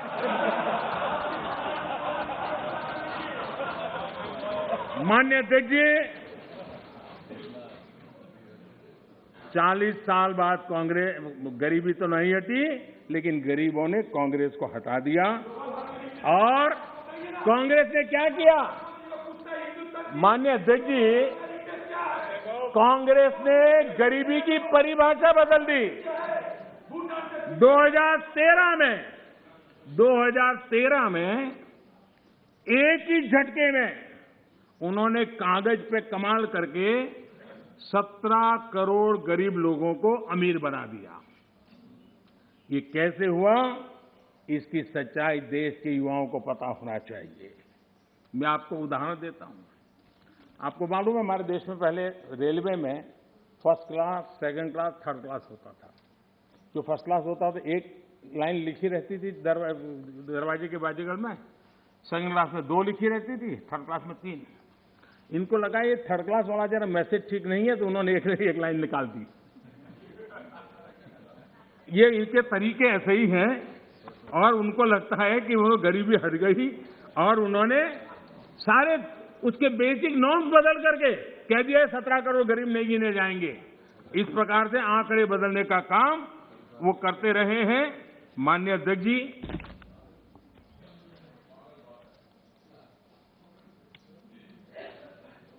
यहां कुछ तात्विक मुद्दों को उठाने की कोशिश की। मैंने तो समझने की बहुत कोशिश की, शायद कोई समझ पाया हो, ऐसा तो मुझे अभी कोई मिला नहीं है। लेकिन जो कोई समझ पाया होगा तो मैं समझने के लिए तैयार हूं। ऐसी कुछ बातें सुनता हूं तो। माननीय अध्यक्ष जी, सदन में राष्ट्र को लेकर बातें हुई। ये बातें हैरान करने वाली है। मैं मेरी बात रखने से पहले एक बात दोहराना चाहता हूं, और मैं कोट कर रहा हूं। यह जानकारी बेहद हैरत में डालने वाली है कि बंगाली, मराठे, गुजराती, तमिल, आंध्र, उड़िया, असमी, कन्नड़, मलयाली, सिंधी, पंजाबी, पठान, कश्मीरी, राजपूत और हिंदुस्तानी भाषा भाषी जनता से बसा हुआ विशाल मध्य भाग कैसे सैकड़ों वर्षों से अपनी अलग पहचान बनाए हैं। इसके बावजूद इन सबके गुण दोष कमोबेश एक से हैं। इसकी जानकारी पुरानी परंपरा और अभिलेखों से मिलती है। साथ ही इस पूरे दौरान वे स्पष्ट रूप से ऐसे भारतीय बने रहे जिनकी राष्ट्रीय विरासत एक ही थी और उनकी नैतिक और मानसिक विशेषताएं भी समान थी। एक कोटेशन है। अध्यक्ष महोदय, हम भारतीयों की इस विशेषता को बताते हुए इस कोटेशन में दो शब्द गौर करने वाले हैं, राष्ट्रीय विरासत। और ये कोट पंडित नेहरू जी का है।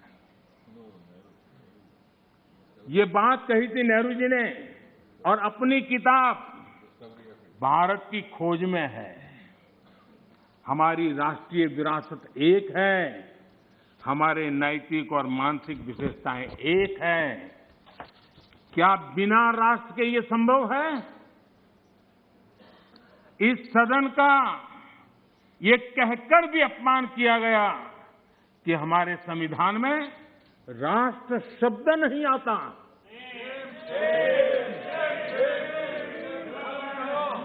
संविधान की प्रस्तावना में लिखा राष्ट्र पढ़ने में ना आए, ये हो नहीं सकता है। कांग्रेस ये अपमान क्यों कर रही है, मैं इस पर विस्तार से अपनी बात रखूंगा। माननीय अध्यक्ष जी, राष्ट्र कोई सत्ता या सरकार की व्यवस्था नहीं है। माननीय अध्यक्ष जी, हमारे लिए राष्ट्र एक जीवित आत्मा है।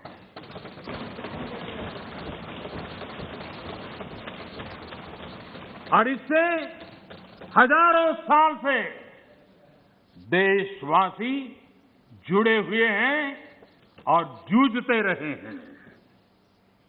हमारे यहां विष्णु पुराण में कहा गया है, ये किसी भाजपा वाले ने नहीं लिखा है, विष्णु पुराण में कहा गया है, उत्तरम यत् समुद्रस्य हिमाद्रश्चैव दक्षिणम वर्ष तद भारतम नाम भारती यत्र संतति ही। यानी समुद्र के उत्तर में और हिमालय के दक्षिण में जो देश है उसे भारत कहते हैं तथा उनकी संतानों को भारती कहते हैं।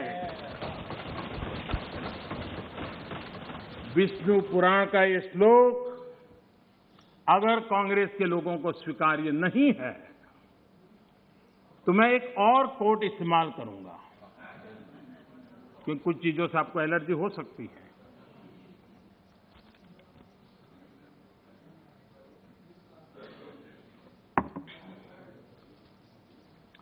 मैं कोट कह रहा हूं, एक क्षण आता है मगर इतिहास में विरल ही आता है जब हम पुराने से बाहर निकलकर नए युग में कदम रखते हैं।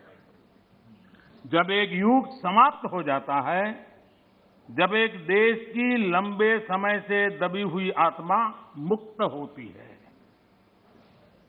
ये भी नेहरू जी के ही बोल है। आखिर किस नेशन की बात नेहरू जी कर रहे थे जी? ये नेहरू जी कह रहे हैं। और माननीय अध्यक्ष जी, यहां तमिल सेंटिमेंट को आग लगाने की भारी कोशिश की गई। राजनीति के लिए कांग्रेस की जो परंपरा अंग्रेजों के विरासत में आई दिखती है, तोड़ो तोड़ो तोड़ो और राज करो, तोड़ो और राज करो, बांटो और राज करो। लेकिन मैं आज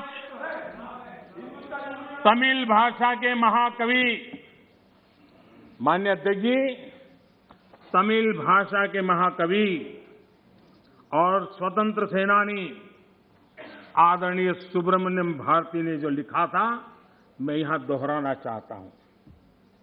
तमिल भाषी लोग मुझे क्षमा करें, मेरे उच्चारों में कोई गलती हो तो, लेकिन मेरा आदर और मेरी भावना में कोई कमी नहीं है।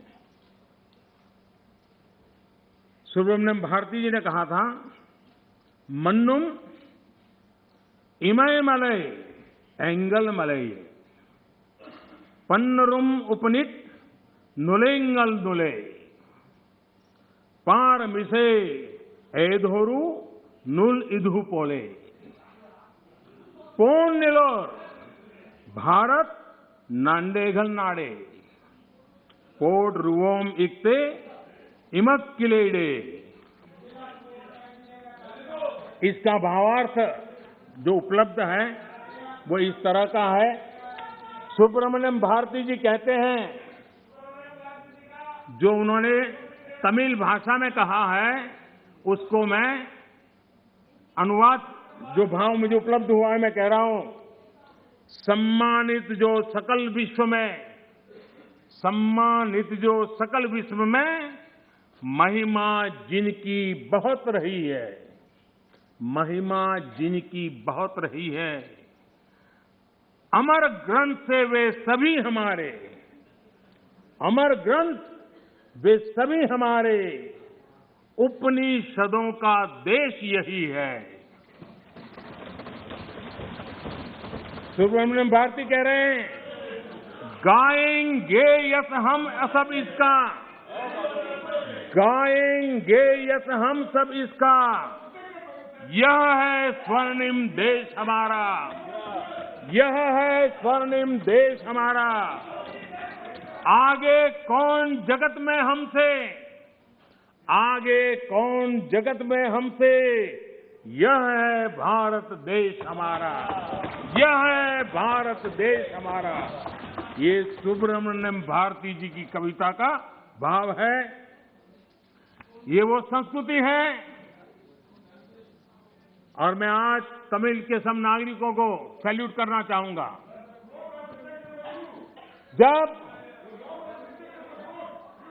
जब हमारे सीडीएस रावत दक्षिण में हेलीकॉप्टर के अकस्मात में उनका निधन हुआ और जब उनका बॉडी तमिलनाडु में हवाई अड्डे की तरफ ले जाने के लिए रास्ते पर गुजर रहा था, मेरे तमिल भाई, मेरी तमिल बहनें लाखों की संख्या में घंटों तक कतार में खड़ी रही थी रोड पर। कोई सूचना नहीं, संदेश नहीं, इंतजार करते खड़ी रही थी। और जब सीडीएस रावत का बॉडी वहां से निकल रहा था, तब हर तमिलवासी गौरव के साथ हाथ ऊपर कर करके आंख में आंसू के साथ कहता था, वीर वणक्कम, वीर वणक्कम, वीर वणक्कम, ये मेरा देश है।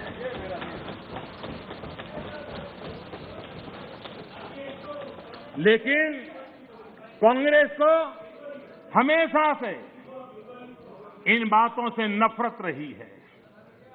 विभाजनकारी मानसिकता उनके डीएनए में घुस गई है।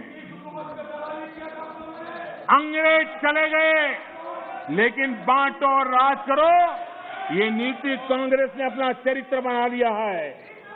और इसलिए ही आज कांग्रेस टुकड़े टुकड़े गैंग की लीडर बन गई है।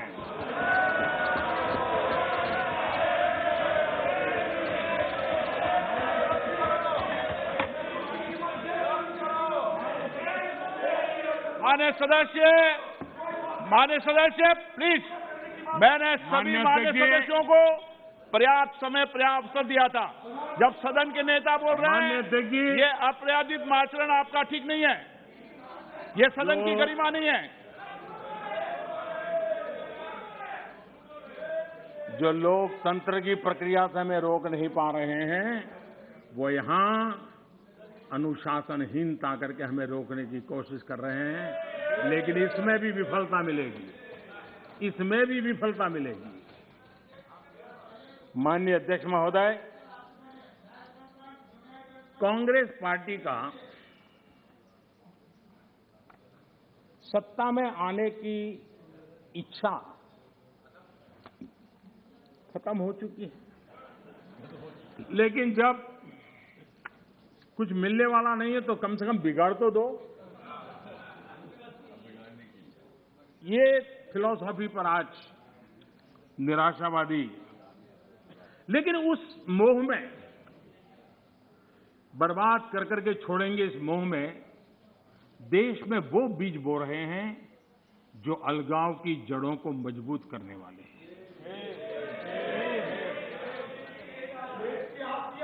सदन में ऐसी बातें हुई कि जिसमें देश के कुछ लोगों को उकसाने का भरपूर प्रयास किया गया। अगर पिछले 7 साल से कांग्रेस के हर कारनामे, हर गतिविधि उसको बारीकी से देखेंगे तो हर चीज को अगर धागे में बांध करके देखेंगे तो इनका गेम प्लान क्या है वो बिल्कुल समझ में आता है और वो ही मैं आज उनका खुला कर रहा हूं। माननीय अध्यक्ष जी, आपका गेम प्लान कोई भी हो,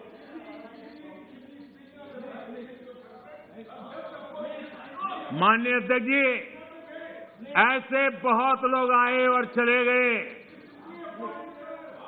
लाखों कोशिशें की गई, अपने स्वार्थवश की गई, लेकिन ये देश अजरा अमर है। इस देश को कुछ नहीं हो सकता। आने वालों को, इस प्रकार की कोशिश करने वालों को हमेशा कुछ न कुछ गंवाना पड़ा है। ये देश एक था, श्रेष्ठ था। यह देश एक है, यह देश श्रेष्ठ है और श्रेष्ठ रहेगा। इसी विश्वास के साथ हम आगे बढ़ रहे हैं। माननीय अध्यक्ष जी,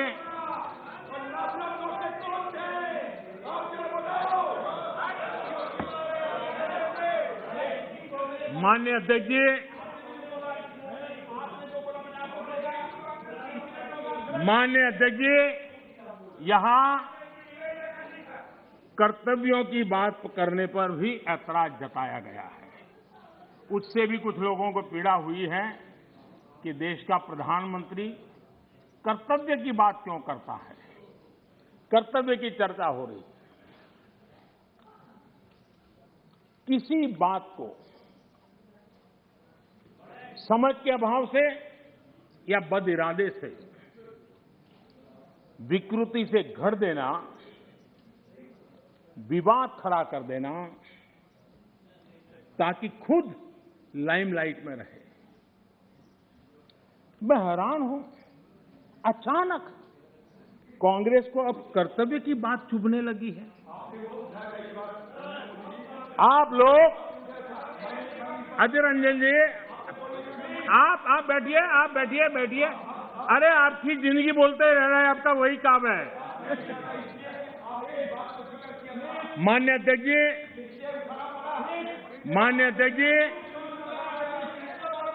आप लोग,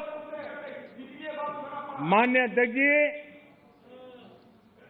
आप लोग कहते रहते हैं कि मोदी जी नेहरू जी का नाम नहीं लेते हैं। तो आज मैं आपकी मुराद बराबर पूरी कर रहा हूं, आपकी प्यास बुझा रहा हूं। देखिए, कर्तव्यों के संबंध में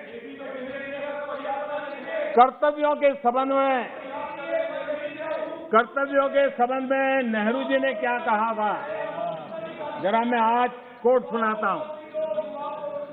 माननीय अध्यक्ष जी, पंडित नेहरू जी, देश के प्रथम प्रधानमंत्री, उन्होंने क्या कहा था?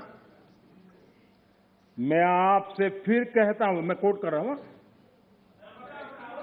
मैं आपसे फिर कहता हूं कि आजाद हिंदुस्तान है। आजाद हिंदुस्तान की सालगिरह हम मनाते हैं, लेकिन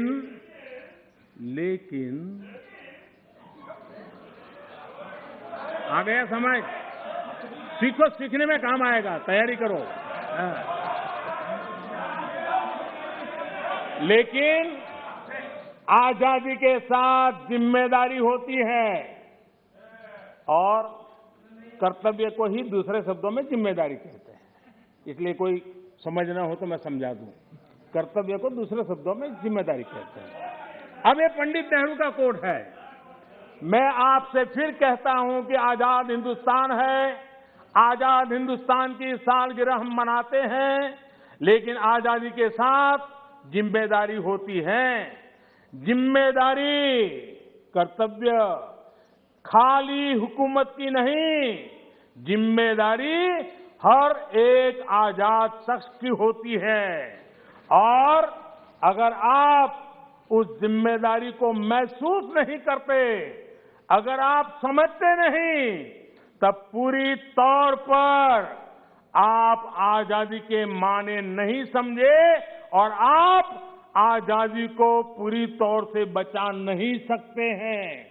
ये कर्तव्य के लिए देश के प्रथम प्रधानमंत्री पंडित नेहरू जी ने कहा था, लेकिन आप उसको भी भूल गए, आप उसको भी भूल गए। माननीय अध्यक्ष जी, मैं सदन का ज्यादा समय लेना नहीं चाहता हूं, अब वो भी थक गए हैं। माननीय अध्यक्ष जी,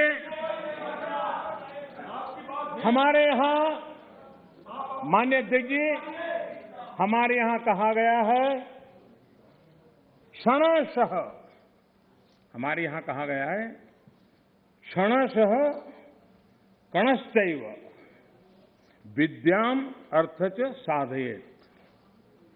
क्षणे नष्टे कुतो विद्या कणे नष्टे कुतो धनम। अर्थात विद्या ज्ञान के लिए एक एक पल महत्वपूर्ण होता है। संपत्ति संसाधनों के लिए एक एक कण जरूरी होता है। एक एक क्षण बर्बाद करके ज्ञान हासिल नहीं किया जा सकता और एक एक कण बर्बाद किया गया, छोटे छोटे संसाधनों का समुचित प्रयोग नहीं किया गया तो संसाधन व्यर्थ हो जाते हैं। मैं कांग्रेस और उसके सहयोगियों से कहूंगा, आप ये मंथन जरूर कीजिए कि कहीं आप इतिहास के इस महत्वपूर्ण अहम क्षण को नष्ट तो नहीं कर रहे हैं। मुझे सुनाने के लिए, मेरी आलोचना करने के लिए, मेरे दल को कोसने के लिए बहुत कुछ है, कर सकते हैं आप और आगे भी करते रहिए, मौकों की कमी नहीं है। लेकिन आजादी के अमृतकाल का ये समय, 75 वर्ष का ये समय भारत की विकास यात्रा में सकारात्मक योगदान का समय है।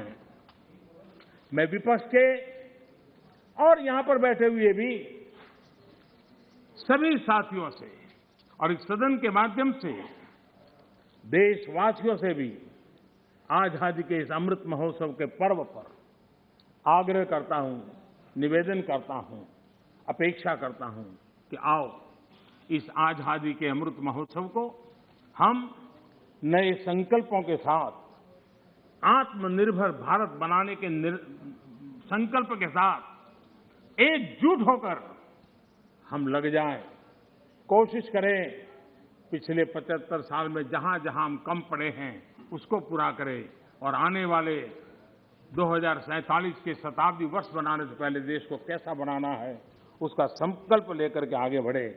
देश के विकास के लिए मिलकर के काम करना है। राजनीति अपनी जगह पर है, हम दलगत भावनाओं से ऊपर उठ करके देश की भावनाओं को लेकर के जिए। चुनाव के मैदान में जो कुछ करना है करते रहिए, लेकिन हम देश हित में आगे आए, इसी एक अपेक्षा को रखता हूं।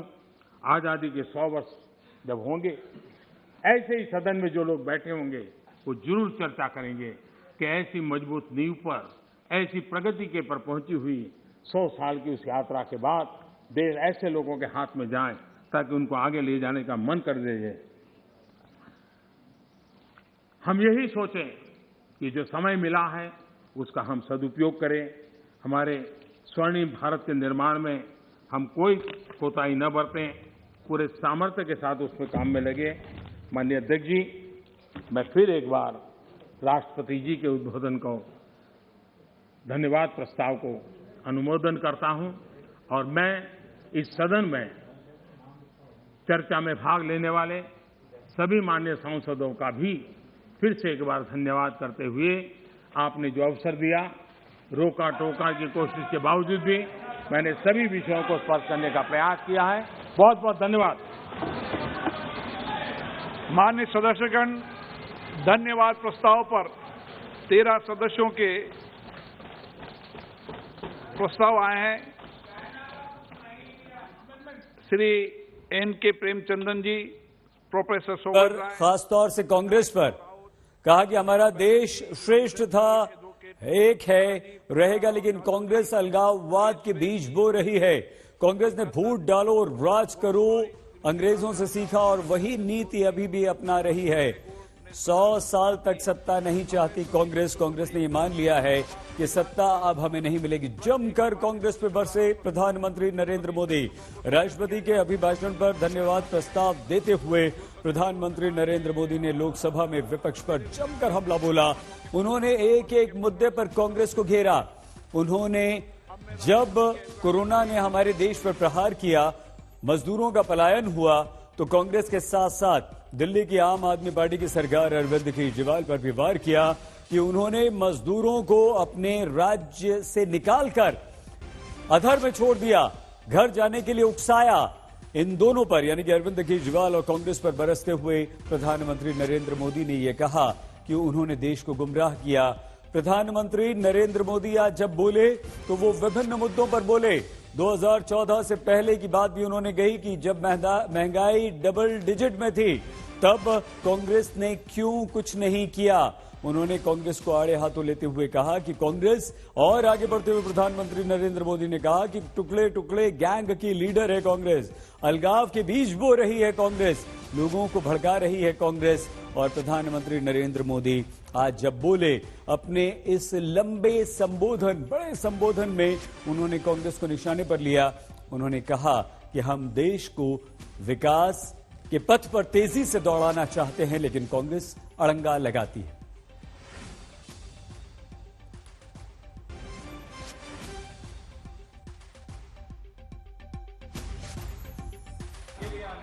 इस देश का गरीब इतना विश्वासघाती नहीं है कि कोई सरकार उसकी भलाई के काम करे और वो फिर उसको ही सत्ता से बाहर करे। ये देश के गरीब के स्वभाव में नहीं है। आपकी ये दुर्दशा इसलिए आई क्योंकि आपने मान लिया था कि नारे देकर के गरीबों को अपनी चुंगाल में फंसाए रखोगे, लेकिन गरीब जाग गया, गरीब आपको जान गया। इस देश का गरीब इतना जागरूक है कि आपको 44 सीटों पर समेट दिया, 44 सीट पे लाकर के रोक दिया। कांग्रेस 1971 से गरीबी हटाओ के नारे पर चुनाव जीतती रही थी। 40 साल बाद गरीबी तो हटी नहीं, लेकिन कांग्रेस सरकार ने नई परिभाषा दे दी। माननीय अध्यक्ष जी, देश के नौजवानों ने इन बातों को जानना बहुत जरूरी है। और अध्यक्ष जी, आप देखिए कि ये डिस्टर्ब तब करते हैं कि उनको अंदाज आता है चोट बड़ी गहरी होने वाली है। उनको मालूम है कि मुसीबत में फंसे हैं आज, और कुछ लोग बोल करके भाग जाते हैं और झेलना ऐसे बेचारों को पड़ता है। नेहरू जी लाल किले से देश को संबोधन करते हुए क्या कह रहे हैं? कभी कभी कोरिया में लड़ाई भी हमें प्रभावित करती है।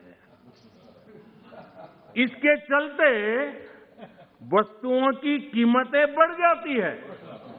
इति नेहरू जी, भारत के पहले प्रधानमंत्री। कभी कभी कोरिया में लड़ाई भी हमें प्रभावित करती है। इसके चलते वस्तुओं की कीमतें बढ़ जाती हैं और यह हमारे नियंत्रण से भी बाहर हो जाती है।